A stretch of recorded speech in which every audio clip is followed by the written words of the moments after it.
Boys, what is going on? My name is Moda and today we're going to talk about conduits. Now, Blizzard just put out a blue post that basically has shed some light on how we're going to be upgrading conduits and stuff like that. So we're going to deep dive into the changes and see what that means for your progression curve in regards to upgrading your conduits and how that item level and stuff will scale. Now, for the sake of this video, I'm going to assume that you've sort of got a background in Soulbinds and conduits. I will be doing another video that goes deeper into the system on sort of a basic fundamental level. But for now, let's get into the blue post. All right, so this is the blue post posted by Blizzard a few hours ago, which goes into detail a little bit more about conduits. So I'm just going to read this off and then we'll analyze what's been said.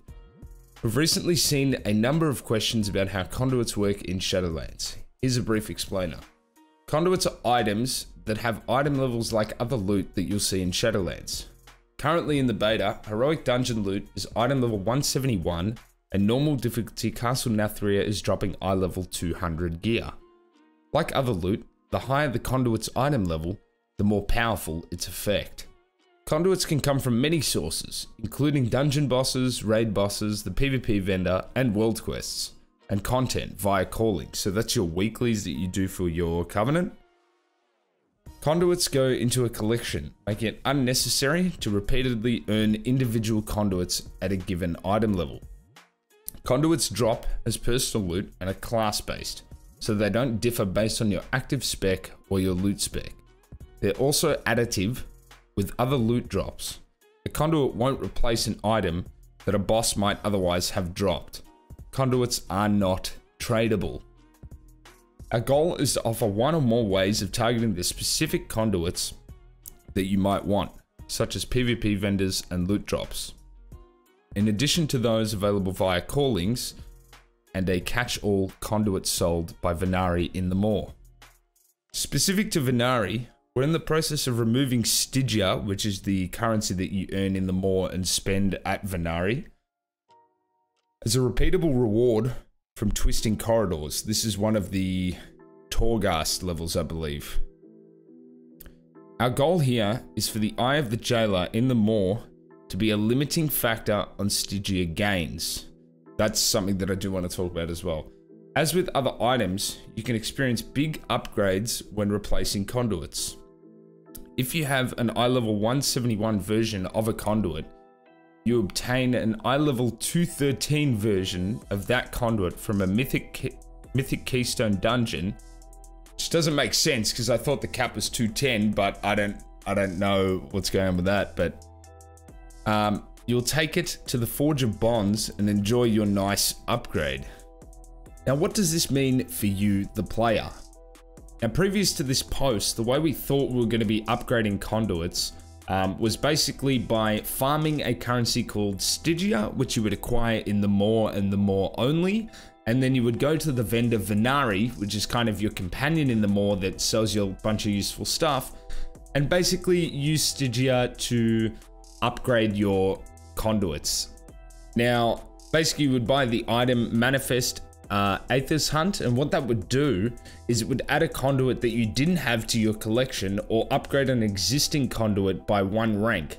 The upgraded conduit would then be selected randomly from your lowest rank conduits. Now, this was very concerning because it was kind of like everyone thought you were going to be leveling up your conduits at the same rank. So you would be leveling conduits that you essentially had no control over, and it was basically an RNG system of your worst conduits, right? You couldn't actually target which conduits you wanted to level.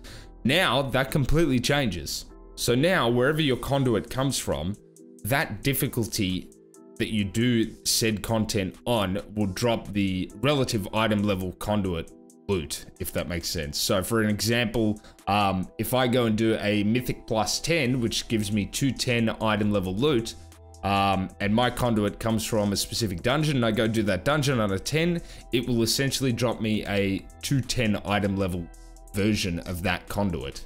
Well, at least that's the way it seems in this post. So for progression minded people, this really does shift the focus from the Maw and basically over to wherever you get your, best conduits from. So now doing the dungeons that drop your best conduits on the highest difficulty now becomes extremely more valuable. Now doing a raid boss on normal and getting your best conduit, and then doing a raid boss on mythic and getting your best conduit is, you know, a large difference. And then it also has a compounding effect, right? If you've got 3 potency slots and you know someone who does have the mythic version of the conduits as opposed to normal, the damage difference is going to be quite large. Now, another point that I wanted to mention is at the bottom of this blue post, it clearly states, if you have an eye level 171 version of a conduit and you obtain an item level 213 version of that conduit. I don't know if this is a clerical error, but currently as it stands, the highest item level group, loot that you can get from a Mythic Plus dungeon, so on a 15, is 210 item level. Now, I don't know if this is a mistake or whether there's some more news to come on whether that's going to be upgraded and we can, you know, maybe for a 20 we get 213. I'm not sure, but it is something to note. Moving on, so they also removed the Stygia as a repeatable reward from the Twisting Corridors, which was a section in Torghast. So now you can no longer farm it, essentially. And now your Stygia farm will be capped. And that is based off of the Jailer and the Jailer's effects to you when you are in the Maw. Now, currently we don't know how quickly the Eye of the Jailer kills you and gets you out of the Maw, and whether there's some sort of a spreadsheet that can be made to see, you know, how much corruption, so to speak. I don't know what you call it, but if there's a spreadsheet made that tells you, okay, if you kill 2 rares and do 2 dailies, then you'll be maxed for the day because you won't be able to complete any more quests or something like that. That would be insanely handy. And finally, rather than talking about what is in the blue post, I want to talk about what's not in the blue post, and that unfortunately is the once per week conduit activation within your Soulbinds. And I don't know why it's still there. I feel like this was a perfect time to announce that they're removing it. Just wishful thinking, I suppose, but yeah, unfortunately, that is still a thing, and seemingly it will be making it into the Shadowlands. And that basically wraps up the video, ladies and gentlemen, for today. I appreciate your time, and if you've got any questions for me or you want to sort of engage in the discussion, I stream on Twitch at twitch.tv/ModaTV, where you'll be seeing me sort of test all this stuff on the beta live. So hopefully I will catch you there, and thanks again, boys. Take care.